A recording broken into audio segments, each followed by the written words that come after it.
인플레이션의 해치 자산으로서 상당 부분 각광받고 있다. 금리 상승에 대해서 상당 부분 초입 국면에서 두렵죠. 그런데 결국 많이 못 올릴 것 같다.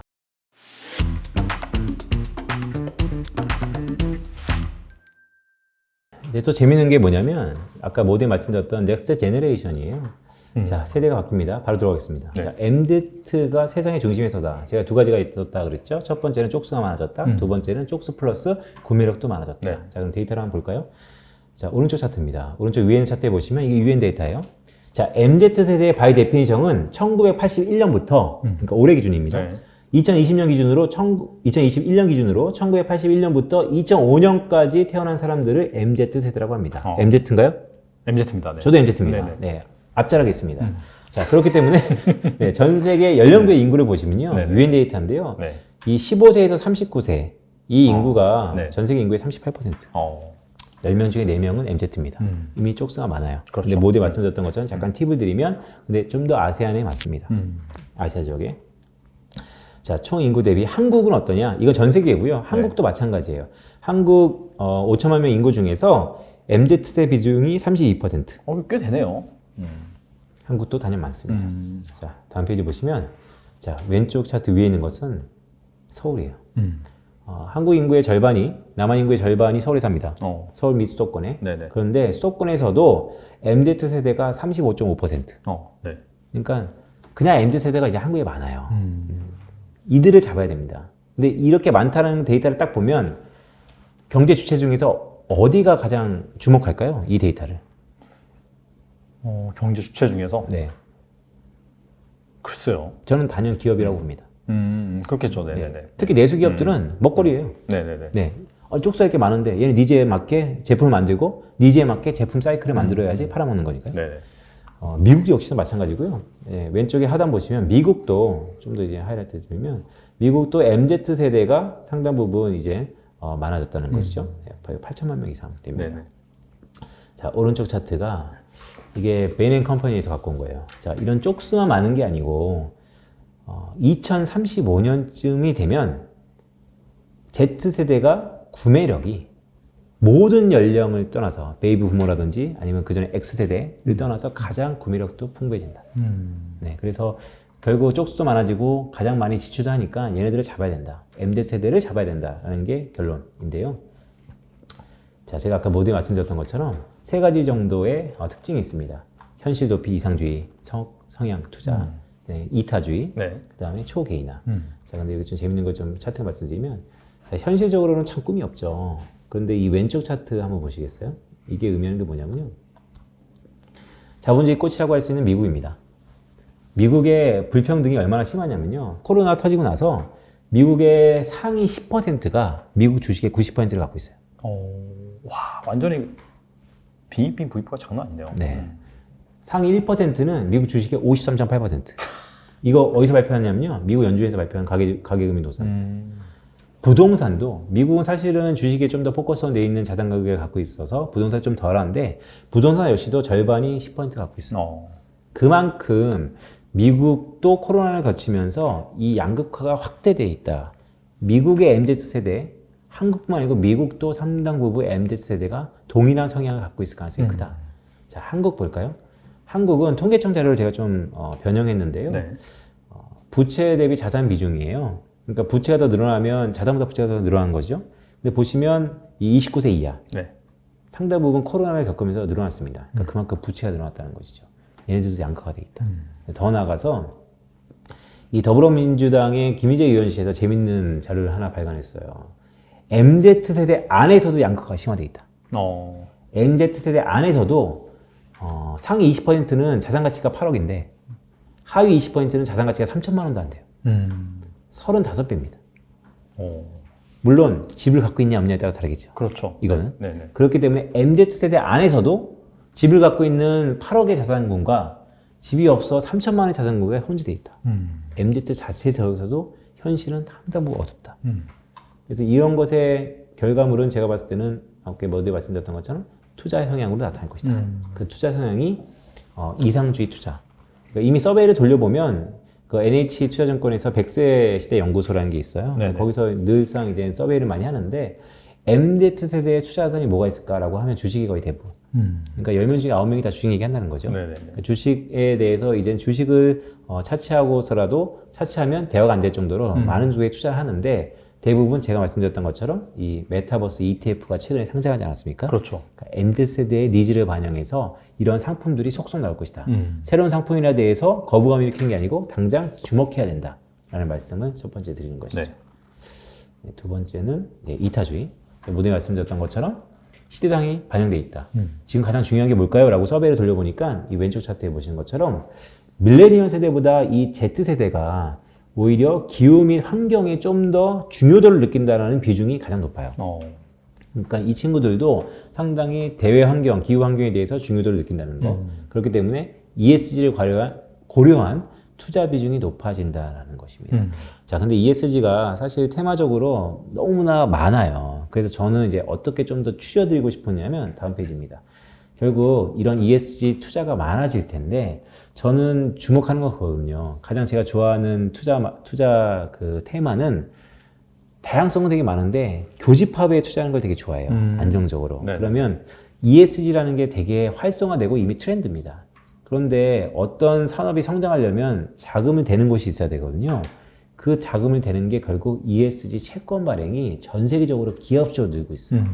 이제는 어떤 금융기관에서 혼자 자구적으로 못 하시더라도 굳이 약간의 자기가 노력을 가한다면 이왕이면 ESG 관련된 채권이 들어있는 상품을 좀 더 집중하는 게 나을 것 같아요. 왜냐하면 이미 ESG가 각광받기 때문에 자금이 들어가야 되는데 이 자금을 연결해 주는 게 과연 ESG 채권이거든요. 그래서 이게 이미 글로벌리 트렌드가 되고 있다라는 말씀도 드리는 것이죠. 자, 끝으로 제가 말씀드렸던 초개인화. 네. 자, 초개인화 이게 좀 재밌는 거예요. 이거 하나만 좀 말씀드릴게요. 자, 이 MZ세대가 얼마나 그러냐면 이 왼쪽 차트입니다. 이게 어떤 서베이냐면요. 우리 대표님과 저랑 비슷할 것 같은데 네. 어떤 물건이 마음에 들어요. 네. 그럼 어떠세요? 저는 마음에 드는 거를 계속 쓰는데 어떠세요, 대표님? 저도 계속 쓰죠. 그렇죠. 근데 MZ세대한테 물어봤더니 Z세대가 이런 서비를 나왔어요. 이 제품이 너무 마음에 들어서 썼는데 재구매 의사는 극히 적습니다. 이 서베이가 의미하는 것은 제가 볼 때는 큰 함의가 있어요. 뭐냐면 이제 기업들이 이 Z세대를 락인 시키는 데 있어서 로열티가 상당 부분 힘들겠다. 그래서 상당 부분 품종이 다양화되겠다. 그리고 더 재밌는 거는 제품의 주기도 짧아지겠다. 그게 핵심이네요. 네. 저는 기업들의, 그래서 이 사이클이 엄청 빠르게 변하겠다. 왜냐면 금방 실증도 낼 수 있고요. 그리고 재구매 의사가 나타나는 것은 계속해서 그들의 니즈에, 개인화에 맞춰주는 제품들이 계속해서 나와야 된다는 겁니다. 그렇기 때문에 이제는 완판이 아니고 절판 행보잖아요. 네네. 물건을 최근에 우리 폴더폰도 수량을 잘 못 맞췄다는 거 아닙니까? 그게 뭐냐면 결국 한정된 수량에서 빨리 시간 싸움으로 아마 각광받을 거다. 그래서 제품의 주기도 항상 빨라질 거다. 그런 말씀 드리는 거죠. 네. 네, 그래서 말씀드렸던 것처럼 좀 빠르게 지나갔는데요. MZ세대가 결국 세상의 중심에 섰다라는 거, 촉수와 구매력, 더 나아가서 그들의 특징에서 우리가 투자하는 것에 기회가 있다. 근데 특징 3가지 말씀을 드렸습니다. 자, 마지막입니다. 넥스트 어셋입니다. 일단 그거부터 말씀드릴게요. 코로나는요, 전 세계 모든 리세션, 경제 위기 중에서 가장 짧았던 경제 위기로 우리가 기억될 겁니다. 네. 고통스러웠는데 상당히 빠르게 극복했습니다. 그렇게 보는 이유 중에 하나는 차트에 보시는 것처럼 주식, 부동산, 채권, 비트코인까지 코로나 이후에 전부 다 상승했습니다. 무슨 얘기냐면 보통 경제 위기가 하면 보통 한 10년 가요. 그렇죠. 짧아도 5년 갑니다. 그럼 계속해서 자산가격이 다 녹아내리거든요. 그런데 사상 초유의 사태였기 때문에 사상 초유의 정책 공조가 들어갔기 때문에 그만큼 자산가격이 다 일으켰다는 것이죠. 네네네. 자, 그런데 이제 문제는 이제 전망하는 입장에서 이 원동력이 무엇이고 이게 앞으로 이어질 거냐 그것만 체크하면 될 것 같아요. 보시면 이렇습니다. 자, 주식 상승의 원동력이 뭘까요? 미국 주식 상승의 원동력이 뭘까요? 결과적으로 유동성 아닐까요? 그렇죠. 유동성. 이제 연준이 한몫했고요. 네. 근데 그거는 앞으로 제가 얘기한 것처럼 유동성 좀 줄이고 있다라는 게 일단 마이너스 요소. 또 하나 뭐였냐면 이 왼쪽 차트인 겁니다. 이게 바이백이에요. 미국 기업들이 자사주를 계속해서 샀어요. 네네. 예, 그러니까 네. 돈이 남았는데 네. 투자하는 것보다 계속해서 자기 주식 샀다는 거죠. 네네. 그러니까 결국 유동성인 거예요. 근데 이 바이백이라든지 아니면 연준의 이 큰 헤게모니가 줄어들고 있습니다. 그러면 아까 말씀드렸던 것처럼 미국 주식 내년도에도 좋을 겁니다. 올해 20%의 아웃퍼폼이었으면 내년에는 한 9.6%로 골드만삭스나 JP모간이 보고 있어요. 상승하지만 상승속도는 줄어드는 거예요. 그렇게 보는 이유는 미국 주식을 이끌었던 가장 큰 원동력, 수급적으로 바이백에 대한 모멘텀, 네. 더 나아가서 기본적으로 이 유동성에 대한 모멘텀, 이 두 가지가 줄어들고 있다. 거기에 또 하나 포인트가 있는 거죠. 그 바이백 왜 줄어드는 거죠, 근데? 바이백은 제도권입니다. 예, 제도권에서 네네네. 상당 바이백을 정부에 따라 스킴이 좀 다른데요. 바이백이 장단이 있어요. 그만큼 자사주를 띄워주는 데에 대한 긍정적인 부분도 있지만 그렇죠. 실제 그 돈으로 갖고 투자를 해야 되잖아요. 네, 투자에 대한 우려도 있는 것입니다. 아, 주식 상승의 원동력이었던 유동성이 좀 줄어들 수 있다. 네. 네. 포인트. 자, 두 번째는 공짜 점심이 지속되기 힘들다. 이건 뭐냐면 미국이 실업수당으로 상당 부분 돈을 풀었고 그렇죠. 한국도 재난지원금으로 상당히 돈을 풀었죠. 그렇죠. 전 국민한테 무작위로 다 주지 않았습니까? 근데 그러다 보니까 오늘 계속해서 얘기했던 거 빚이 늘어나고 있습니다. 계속해서 공짜 점심을 주기는 힘든 국면에 들어왔어요. 그러니까 이 역시도 가게들이 그런 돈을 갖고 상당 부분의 MZ세대는 10명 중에 9명이 주식 투자했다는 거, 또한 주식에 대한 거부가 있다는 사람은 가상화폐에 투자했다는 거, 이런 메커니즘이 유동성이 좀 메말라가고 있다는 게 이전보다는 앞으로 나오는 전통자산은 좋아질 수는 있겠지만 많이 좋아지기에는 원동력이 줄어들고 있다는 게 또 하나 포인트이고요. 자, 국채 매입을 보시죠. 코로나 터지고 나서 국채는 누가 사줬을까요? 코로나 터지고 나서요. 연준이 사주지 않았나요? 그렇죠. 결국 QE죠. 네. 근데 저 QE가 이제 끝났지 않습니까? 네네. 그리고 테이퍼링을 하고 있고 조만간 금리 인상을 넘어서 테이퍼 타이트닝에서 아마 자산 긴축까지 할 겁니다. 그러니까 지금은 150억씩, 200억씩 사주는 것을 줄여가는 건데 그래도 그렇죠. 결국 늘어나는 거죠. 네네. 이제는 아예 줄어드는 타이트닝까지도 나타날 수 있기 때문에 당장 내년 일은 아니지만요. 그럼 결국에는 계속해서 국채를 사줬던 이 큰 손이 떠난다. 그러면 국채를 사주는 사람이 떠나면 가격 측면에서 아니면 금리 측면에서 한 단계 또 레벨업 될 수 있다라는 말씀도 좀 드리는 것이죠. 네네.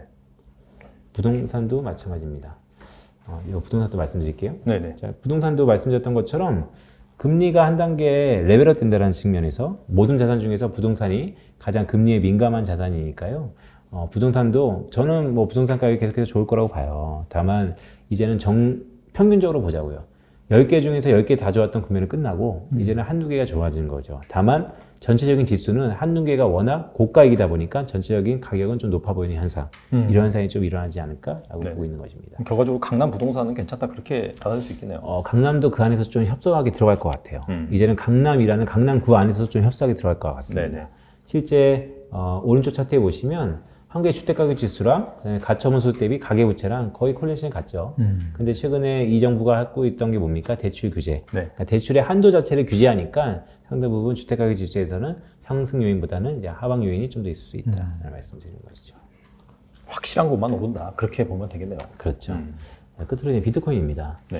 사실 저는 코인 전문가는 아니에요. 네. 하지만 코인에 대해서 상당히 우호적인 성향을 예전부터 갖고 있고요. 네. 근데 코인이 왜 이렇게 떴을까? 네. 여러 가지 이유가 있죠. 시대적인 변화, 블록체인의 집권화, 중앙 집권화에서 지방 분권화로서의 큰 변화, 뭐 세대 간의 변화, 여러 가지 해석이 있을 수 있지만 제가 주목하는 건 뭐냐면 결국 왼쪽 차트, 인플레이션의 해치 자산으로서 상당 부분 각광받고 있다. 인플레이션이 높아지니까 전통자산인 금에 대한 니즈가 있고 네. 또다시 인플레이션에 좀 더 한쪽으로 자유로울 수 있는 비트코인, 가상자산에 대한 유동성이 쏠리고 있다라는 것이고 이 차트가 좀 재밌을 것 같아요. 과거 금이 네.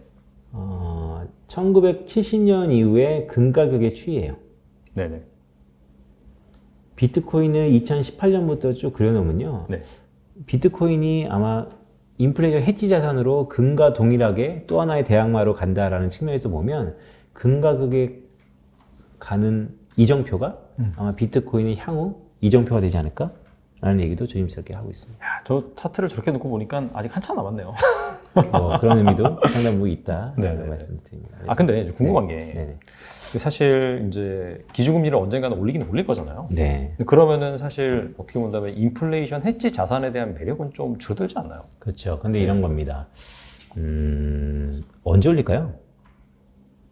물론 이제 그 위원님 말씀대로라면은 당장은 못 올리겠죠. 네. 좀 시간이 걸리겠죠. 네. 네.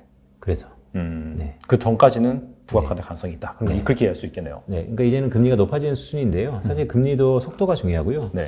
이거 하나만 더 말씀드릴까요? 아까 질문 주셨으니까. 요게 네. 왼쪽 차트 보시면요. 이 파란색은 연준이 3, 6, 9, 12 분기 말마다 프로젝션 하는 것의 점도표입니다. 그러니까 연준 위원들이 향후 내년도 말, 각각 해기년 말에 기준금리가 어느 정도 수준이 될 거다라고 점을 찍은 것의 중위값인 것이죠.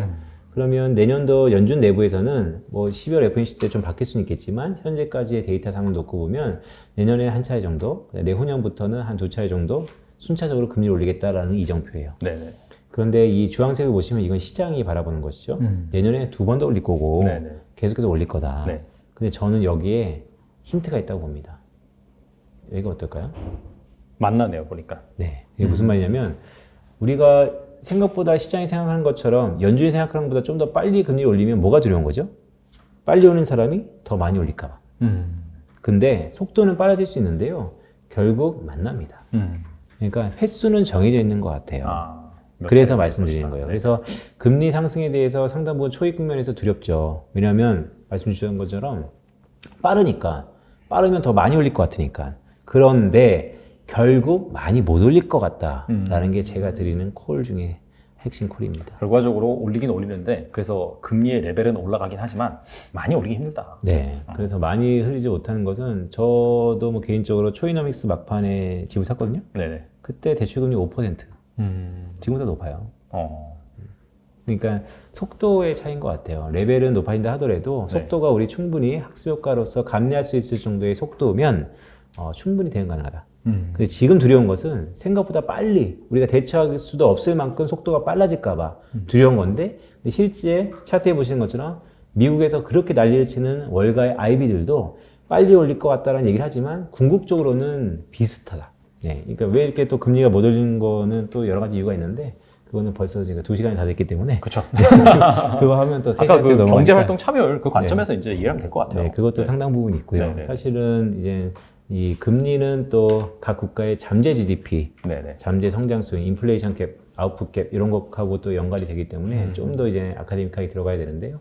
어쨌든 현재 체력으로는 네. 금리를 그렇게 많이 못 올릴 것 같다. 금리가 비용이자 또한 수익률이거든요. 그래서 미래 비즈니스를 보는 기대치, 경제 주체들의 기대치가 높아질 건데 한계는 좀 있을 것 같다라는 말씀도 드립니다.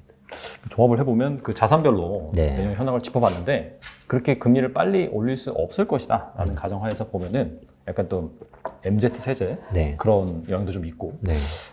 가상자산? 그쪽이 좀 괜찮다라고 이제 결론을 지어볼 수가 있겠네요. 그렇죠. 전통자산에서 가상자산으로 헤게모니가 바뀌는 가운데 이미 가상자산도 이미 제도권에 올라와 있고요. 다만 전통자산이 아예 안 좋다는 건 아닙니다. 하지만 전통자산의 상승을 이끌었던 주포들이 원동력이 떨어져 있다. 그렇다면 전반적으로 하향 편차가 될 수도 있겠지만 네. 그 쏠림이 또 다른 쪽으로 갈 건데 그게 하필 지금 인플레이션 국면에서 네. 상당히 각광받는 또 다른 자산에 좀 더 기회가 있다. 오늘 두물머리에 빈센트 위원님 모시고 2022년 뭐 주식뿐만 아니라 다양한 자산군에 관해서 그 다음에 뭐 경제, 매크로 활동에 관해서 전망해 보는 시간을 가졌는데 중요한 건 이렇게 된다라기보다도 이렇게 된다는 말씀을 드리기 앞서서 다양한 근거들이 있습니다. 그래서 그 근거를 여러분들이 명확히 보시고 2022년 또 이렇게 재테크 잘 준비하셨으면 좋겠습니다. 네, 오늘 빈센트 연구위원님 나와주셔서 감사합니다. 맞습니다.